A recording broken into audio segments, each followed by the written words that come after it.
Coach there with us. Good morning, Coach. How you doing, sir? Doing great, Coach. Thank you so much for asking, and thank you so much for taking some time out of your schedule to join us. We do appreciate it. Coach, if you could please start us out with an opening statement regarding your team's most recent outing there versus Bethune Cookman. Great game versus Bethune Cookman.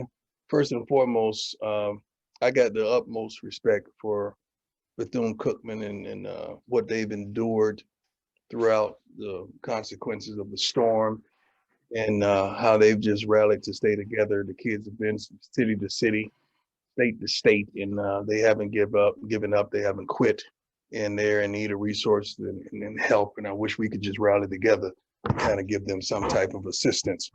But a lot of respect. The coach is doing a wonderful job.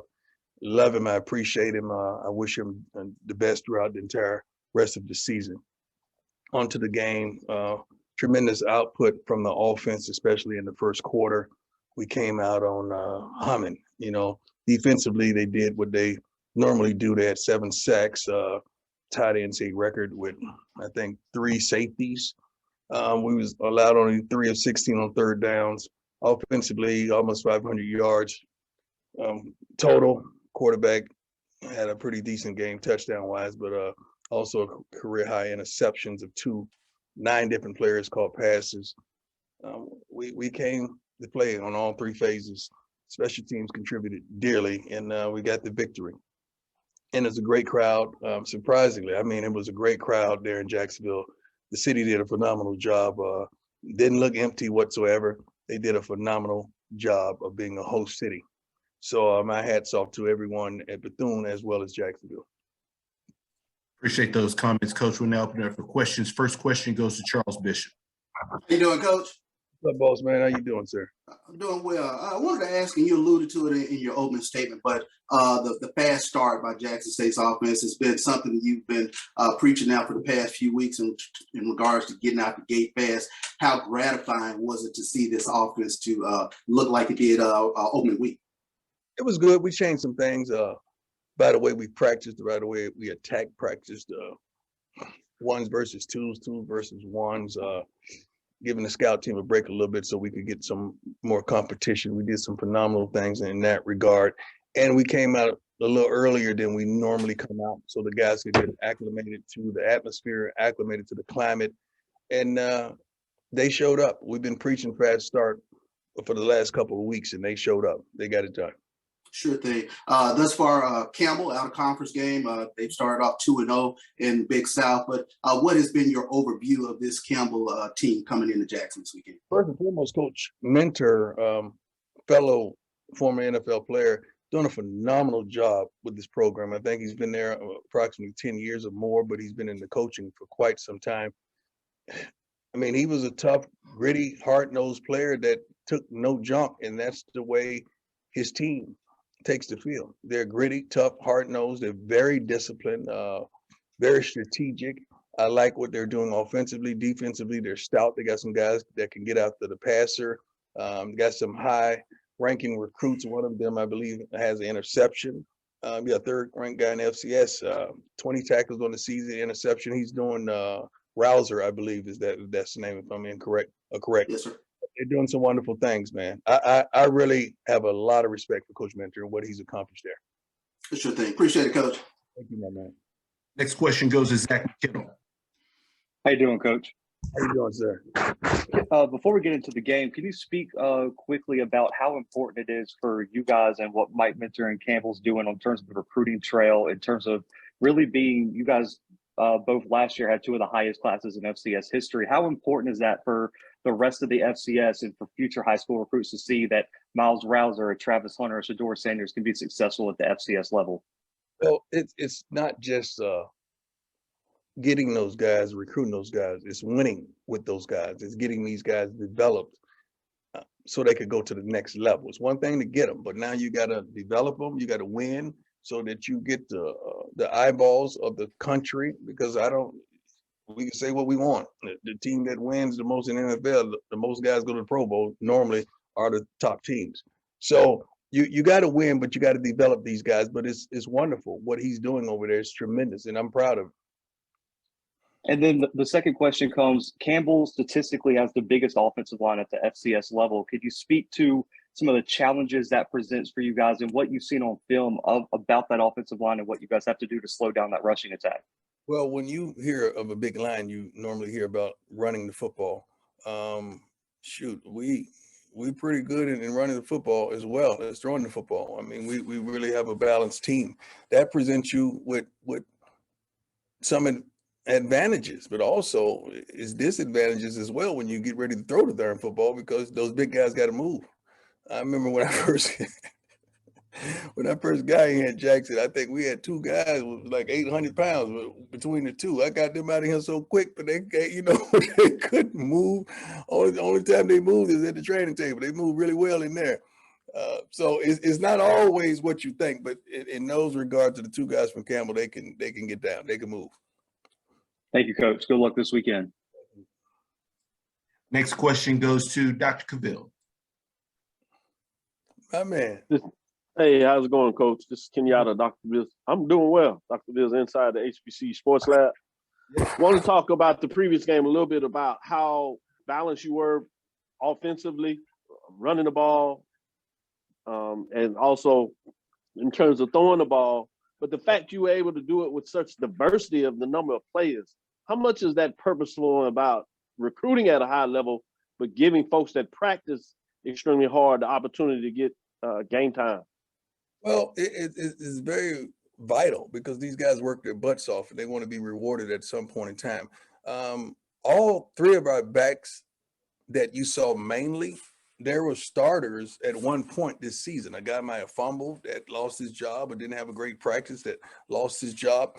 And it's competitive like that. We had another guy did a phenomenal job that we knew could play this game, but he had to develop a little more before we trust him with the simplicity of carries. Did a phenomenal job, but it was something that we desired to go out there and run the darn football. We get too pass happy at times, and we rely on throwing the ball down the field a little too much. So just to have balance, we needed to run the darn football and get back into being physical up front, and we showed that, and we're capable of doing that. On to this matchup against Campbell, two quarterbacks that are playing at a high level, both teams able to run the ball with talent at the running back position and also receivers that are equal on both sides of the ball when you talk about whether Williams, Sanders, Barr, or Wilkerson, Hill, or Daniels. Talk about what you want to see your defense do to their offensive side of the ball that's been effective this year. Well, I want to say our defense continued to do what they've been doing. Our defense is first in total defense, first in pass defense, fourth in rushing defense, first in scoring defense, first and third down defense. You talking about that defense? That defense. Yeah, that's the one that we want to continue being who they are. We don't want them to disappear on the stage called the homecoming. Coach did a phenomenal job with these guys, but what you see in the game is normally what you see at practice, and it's so competitive that they know if they lose contain or get out of their gap, they're coming right out of there. And you got to understand, we're playing without a couple guys that started even in the first game. We're still without them. We got a big plus with Shiloh coming back. He gives us the energy and the passion that we want. Hopefully Travis has a good week of practice and he'll be in there as well. We left a couple guys due to disciplinary actions last week. Hopefully they get their stuff straight so they could be back as well. And we could go out there and do what we normally do.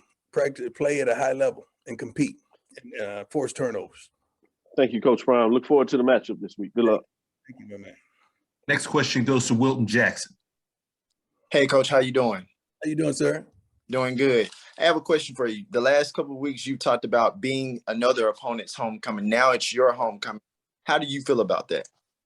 It's great. I believe this was comprised by Coach Mentor and Ashley. I think they call one another, our AD, Ashley Robinson, and we wanted to afford them an opportunity. This is a huge crowd. I don't know if they've ever played in front of a crowd like this, but Coach Mentor deserves it. I mean, he deserves the opportunity. We didn't pick them just because we thought we could beat them. We didn't pick them because we needed the attendance as well. We're going to get 60,000 at the game, and it'll probably be another 15 in the parking lot.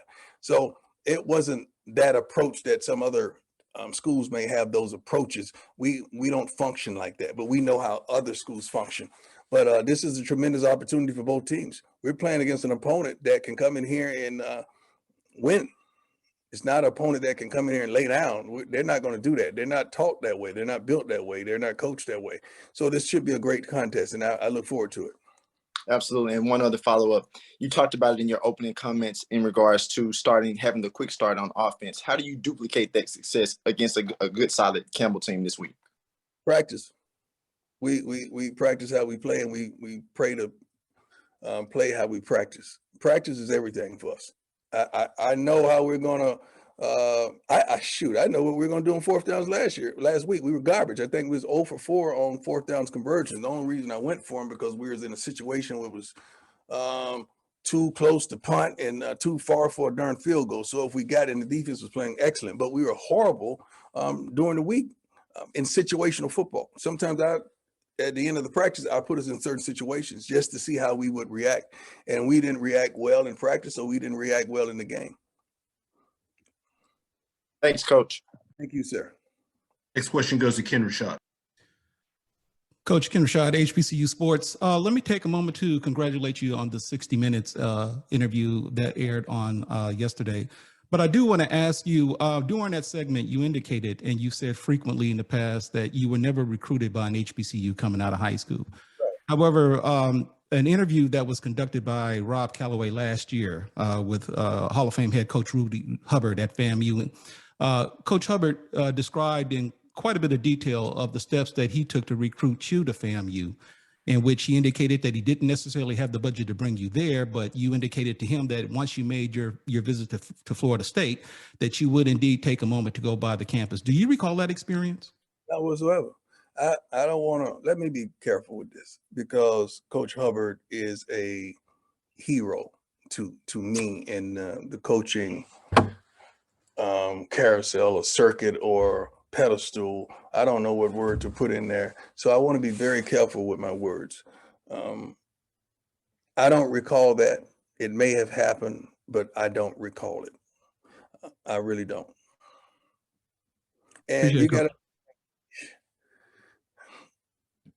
to, that's hard for me to understand, because you got to understand I got drafted in baseball as well by the Kansas City Royals. So for someone to take a shot at me, that was going to be a tough one. You know, that was really going to be a tough one. So I don't recall that. I apologize. I don't recall it. Thank you, sir. Thank you. Last question goes to Stephen Gaither. Coach Rom, how you doing? Stephen Gaither, HBCU Game Day. How you doing, my man? Doing well, doing well. Yeah, we talked about, Campbell and the talent that they have. But they have a lot of talent on that defensive line as well. They really can get after the quarterback. You guys have been, I know Coach Sims talked about how your offensive line has improved over the year. What challenges are you seeing from that defensive line, and how are you looking to see how your guys are measuring up against some of the best out there in the FCS? Well, they can play. They can play the game. I told you, I said before, they mirror their head coach. He was tough and tenacious, and their defensive line is tough and tenacious. They play gaps well. They can get after the quarterback well, and the secondary is sound.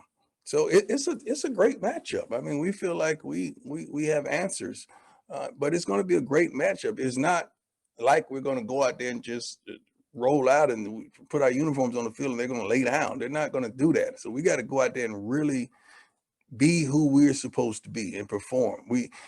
Turnovers are going to play an important role, and I feel like special teams are going to play an important role. And fatigue. You're going to see who has depth. You're going to see who doesn't. And fatigue is going to play a role as well. And we haven't had that problem all year.